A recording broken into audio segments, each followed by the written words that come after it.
Ina, podcast.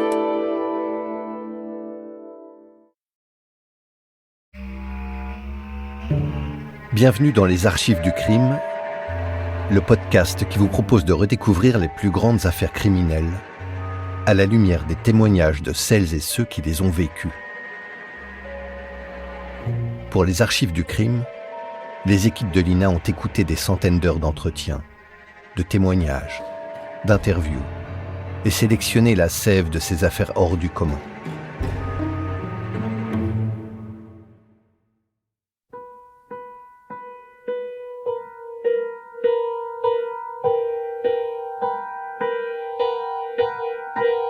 Avec cette nouvelle saison, nous allons plonger dans une affaire criminelle qui reste à ce jour l'une des plus mystérieuses et sensationnelles du XXe siècle. Nous sommes au début du mois d'août 1952. La France est en vacances. La Provence est écrasée par une chaleur caniculaire. Dans le petit village de Lurs, perché sur les hauteurs des Alpes de Haute-Provence, que l'on appelait à l'époque les Basses Alpes, la vie suit son cours, essentiellement rurale, lente, paisible en apparence. Mais dans la nuit du 4 au 5 août, ce calme prend fin avec une tuerie atroce. Au petit matin, 3 corps sont retrouvés au bord de la nationale 96 reliant Manosque à Marseille, sur la commune de Lurs. 3 Anglais, assassinés, un couple de vacanciers et leur fillette d'une dizaine d'années. En cet été torride, en manque d'actualité, le fait divers régional se transforme rapidement en affaire nationale, puis internationale. À la une des journaux, le crime de Lurs devient bientôt l'affaire Dominici. Une affaire qui va tenir en haleine la France entière durant des semaines, des mois, et bien au-delà du procès qui suivra, puis du verdict, durant des décennies. Passionnante, l'affaire Dominici l'est sans conteste. Le triple meurtre brutal d'une famille étrangère, dont une enfant violemment assassinée, une sommité scientifique, une région de France austère encore marquée par la guerre, l'absence de mobile évident et des suspects tout trouvés. Une enquête interminable et confuse, nourrie de témoignages contradictoires, de mensonges et d'erreurs d'investigation, accumule les zones d'ombre et instigue le doute. Cette affaire a commencé dans le mystère. Je crois d'ailleurs qu'elle s'est terminée de la même façon. Car elle demeure pour moi un de ces procès totalement irrésolus. L'énigme est la même. Et je crois, je le dis tout de suite, que la seule chose qui puisse paraître infiniment vraisemblable aux yeux de ceux qui l'ont examiné d'un regard objectif, c'est que le coupable qui a été condamné, puis qui a vu sa peine commuée, puis qui a été libéré, c'est que ce coupable présumé n'est très vraisemblablement pas le coupable réel de cet assassinat, de ce triple assassinat, et il est même infiniment probable qu'il n'y a joué aucune part.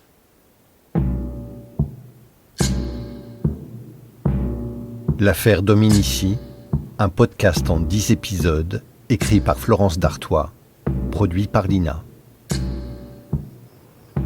Épisode 1. Une nuit fatale en Provence.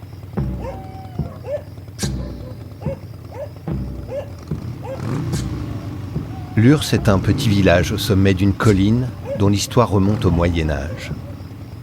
À l'époque, la terre alentour ne vaut rien et on peut y acheter une ferme pour pas grand-chose. Autour du village, il y a des vignes, un bois de pin que coupe une falaise. Seuls quelques chemins de pierre permettent d'y accéder. En face de Lurs, il y a une autre colline, un autre village, Ganagobi, célèbre pour les ruines de son abbaye bénédictine, le porche roman de son église toujours intact et qui suscite l'admiration des visiteurs. En cette période estivale, écrasée par la chaleur, la vie tourne au ralenti. La Provence des années 50 n'a rien à voir avec celle d'aujourd'hui. Elle n'est pas aussi touristique. La terre est rude, la vie tout autant. Rythmée par les travaux des champs, souvent arides et peu productifs. Quelques vignes, des arbres fruitiers, des oliviers, des champs de lavande pour les plus chanceux, et un peu d'élevage. Cette terre pelée, ensoleillée mais austère, ces drames cachés, l'écrivain Jean Giono les connaît bien. Lui-même provençal, originaire de Manosque, il a vécu à une trentaine de kilomètres de Lurs et du plateau de Valensole, le plateau des lavandes. Il a souvent décrit cette région dans ses œuvres et l'évoquait volontiers à la radio.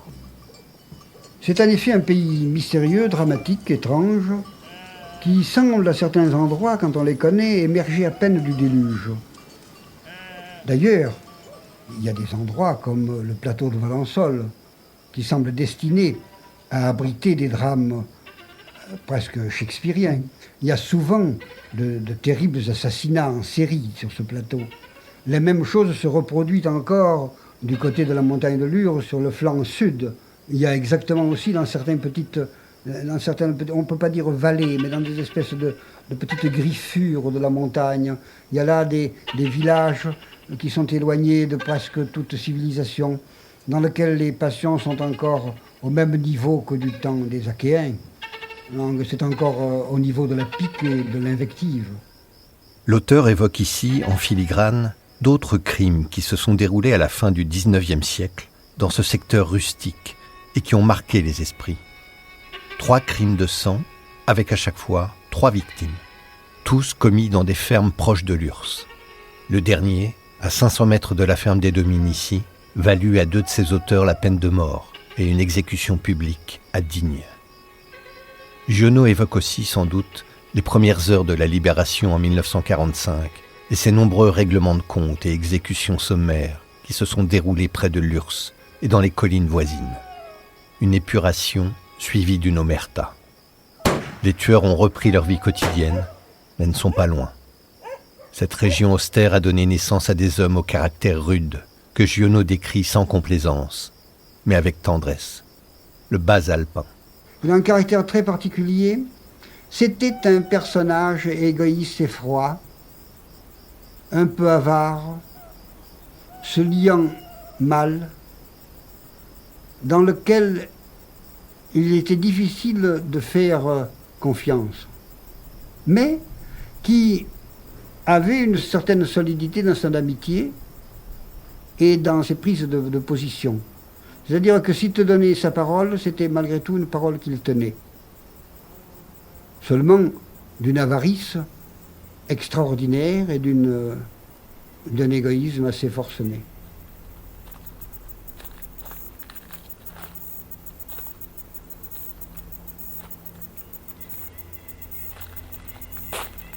Ce matin du 5 août 1952, il n'est pas encore 7 heures, mais la chaleur est déjà là. Le ciel, d'un bleu très clair, promet une nouvelle journée écrasante. La lune, pleine durant la nuit, flotte encore au-dessus des collines. Sur la voie ferrée qui traverse Lurs, le brigadier-chef Faustin Roure et 2 cheminots effectuent leur ronde pour vérifier l'état des rails. La veille, un éboulement s'est produit depuis un champ de luzerne appartenant à la famille Dominici, qui surplombe la ligne Marseille-Digne. C'est Gustave Dominici, propriétaire de la parcelle, qui a signalé l'incident. Un arrosage un peu trop généreux a détrempé la terre et provoqué un glissement de terrain. Jacques Chaput, grand reporter à France Soir au moment du drame, dans l'émission Les dossiers de l'écran. Ce jour-là, où tout devait se passer normalement, le terrain des Dominici s'est mis à s'écrouler sur la voie ferrée. Et ça, c'est un élément fort important. Parce que qu'est-ce qui se passe lorsque votre champ dégringole sur la voie ferrée? Vous allez empêcher le train de passer. Et c'est pour ça qu'il y a toute cette manifestation, tous les amis qui viennent voir Gustave et voir Gaston Dominici. C'est Gaston Dominici qui fait des économies, il place ses billets entre les draps. Et si le train passe pas, comment ça se conclut par quoi? Par une amende. Et Gaston Dominici, si le train ne passait pas, si la terre déboulait sur la voie ferrée, il devait régler à la SNCF des sommes formidables. Aux côtés du brigadier-chef Roure, ce matin-là, 2 membres de la famille Dominici, Marcel Boyer, un beau-frère, et Clovis. Lui a quitté la Grand-Terre pour travailler à la SNCF. Un choix qui lui vaut d'ailleurs d'être brouillé avec son père. Au moment de regagner la nationale, soudain, Clovis indique une forme dans le champ de luzerne en contrebas. Sur place, les hommes découvrent le corps d'une fillette d'une dizaine d'années. Son crâne a été fracassé. De retour sur le bas-côté de la nationale, ils remarquent alors 2 autres corps à proximité d'une voiture immatriculée en Angleterre. Sans plus attendre, la troupe de cheminots décide de se rendre à la ferme la plus proche, celle des Dominici, pour lancer l'alerte. Dans la cour de la ferme, où Marcel Boyer et Clovis sont arrivés en premier, l'adjudant-chef Roure apprend que Gustave a déjà arrêté un motocycliste qui passait sur la route vers 6h du matin pour qu'il prévienne la gendarmerie d'Oraison, bourgade dont dépend l'URSS. Les gendarmes arrivent sur les lieux vers 7h30. Ils pensent être appelés pour un accident de la route et ne s'attendent pas à découvrir une telle scène de crime. On leur avait signalé des coups de feu et la présence d'un mort au bord de la nationale. Pas de quoi les affoler. Dans cette région qu'ils connaissent bien, on est chasseur le jour et bien souvent braconnier la nuit. Quand la lune brille, comme la nuit précédente, il n'est pas rare que des détonations retentissent dans la campagne. Ici un sanglier, là un blaireau, ou plus loin un lapin. La chasse nocturne n'a rien d'exceptionnel. La gendarmerie ferme les yeux. D'ailleurs, les gendarmes connaissent bien le coin, notamment la ferme des Dominici, toute proche du drame. La famille est installée là depuis une vingtaine d'années. Ce sont des gens discrets et prêts à rendre service. Gaston, le patriarche, les a même aidés à arrêter des malfrats par le passé.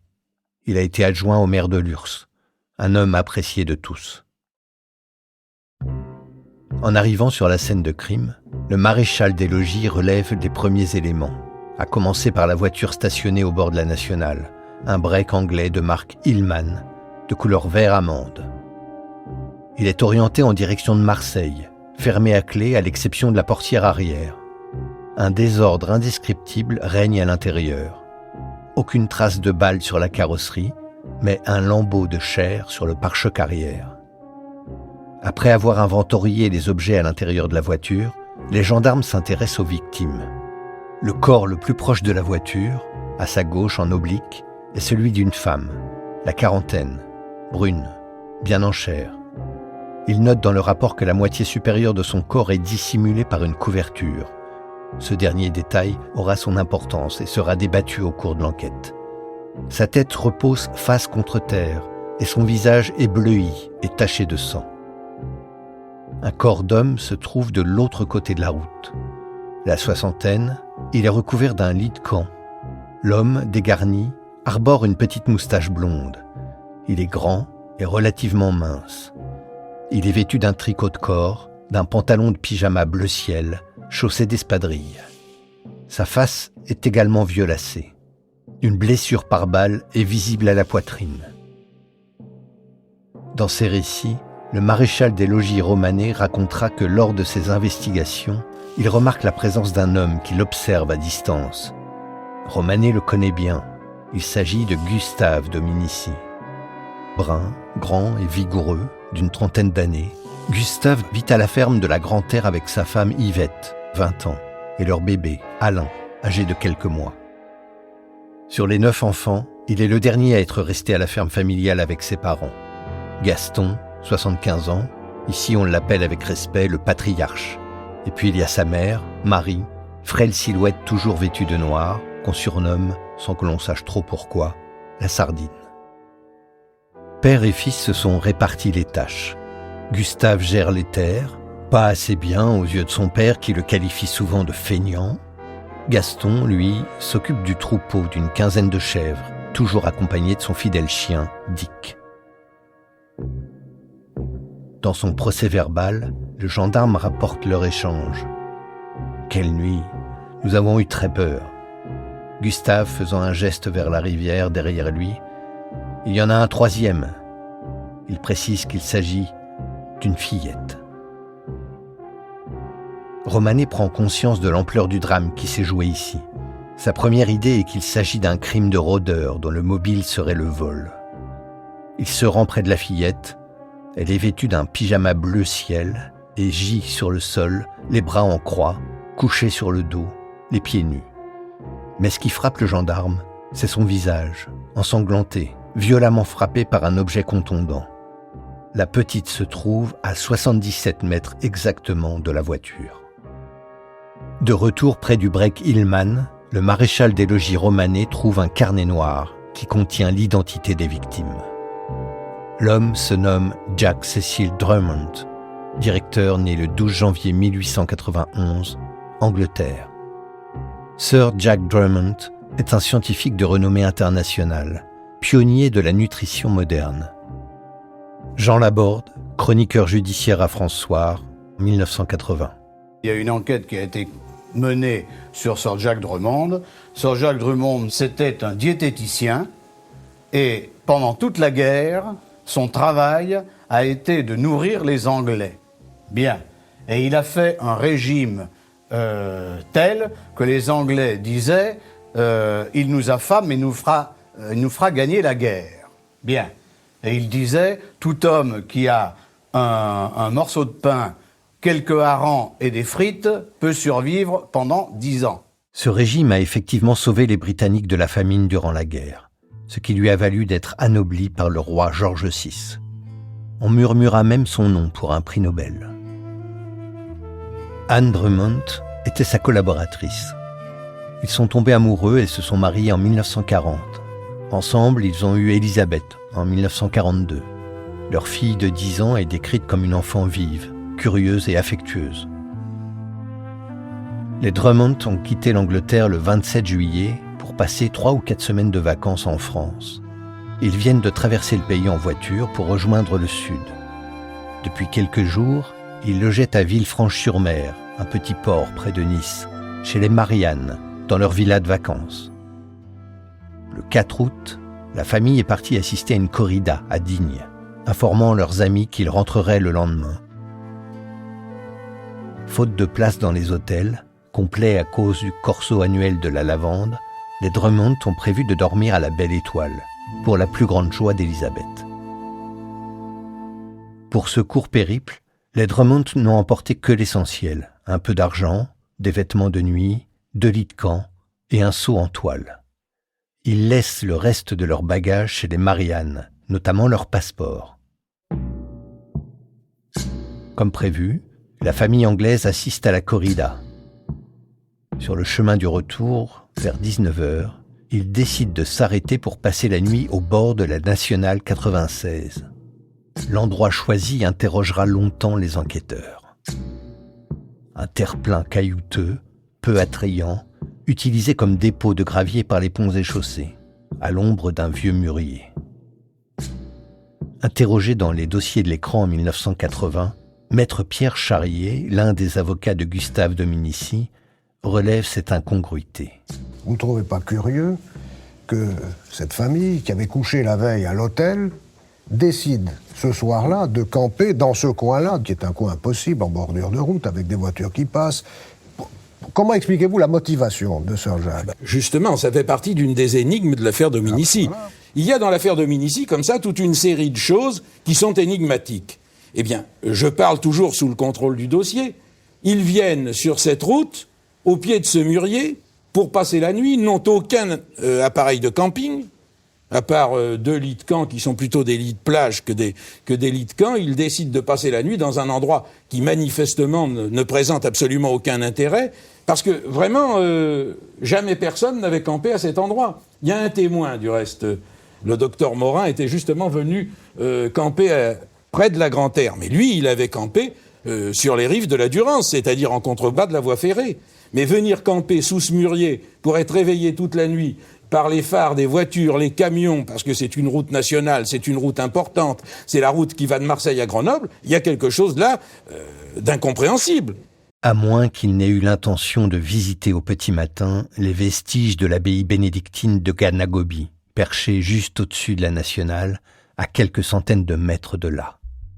Nous ne le saurons jamais. Quel que soit le motif de leur choix, les Drummond ont privilégié cet endroit, situé à environ 150 mètres d'une ferme. Une présence humaine toute proche, sans doute rassurante pour des voyageurs décidés à bivouaquer. Jacques Chaput, grand reporter à François au moment du drame, toujours dans l'émission Les dossiers de l'écran. Alors cette ferme, où un certain 4 août 1952, des gens vont malheureusement s'arrêter. comment elle est cette ferme et où sont les Drummond. La ferme, elle est là. Et il y a une fenêtre. C'est la fenêtre où habite Yvette Dominici et son mari Gustave. Et à une centaine de mètres après la vigne, il y a le mûrier où vont s'installer les Drummond. 100 mètres séparent cette nuit-là Yvette et Gustave Dominici du drame. Je me demande toujours pourquoi aussi ces gens ont choisi ce coin-là. Mais les curiosités, les rapprochements, les circonstances, l'imprévisible, ça c'est toute l'affaire Dominici. Ainsi, il y a un point très important. Qu'est-ce qui s'est passé ce jour-là, quelques heures avant le drame, avant que les Drummond périssent? Eh bien, dans cette contrée qui est très difficile, où il y a pour ainsi dire pas d'eau, il y a, de l'autre côté de la route nationale, il y a un petit canal qui laisse l'eau couler. Un canal d'arrosage. Or, on ne peut pas se servir régulièrement de ce canal d'arrosage. Il y a des jours, des circonstances, n'est-ce pas? Bon. Et ce jour-là, c'était le tour des Dominici. Et c'est Gustave qui a été chargé d'ouvrir les vannes et d'approvisionner, si je puis dire, les herbages, les champs en eau. Il a oublié de fermer la vanne. Et l'eau s'est engouffrée. Voilà. Toujours est-il que ce jour-là, où tout devait se passer normalement, le terrain des Dominici s'est mis à s'écrouler sur la voie ferrée. Que s'est-il vraiment passé après que les Drummond aient installé leur campement au bord de la route? Et surtout, qui a pu s'en prendre à cette famille de touristes anglais et pour quelles raisons? Dès l'aube, une course pour la vérité s'engage. Les gendarmes arrivent les premiers, tâtonnant parmi les rares indices encore intacts. Arrivé seulement en début d'après-midi, la police criminelle de Marseille prend le relais. À sa tête, le commissaire Sébeil, enquêteur obstiné et réputé pour son flair.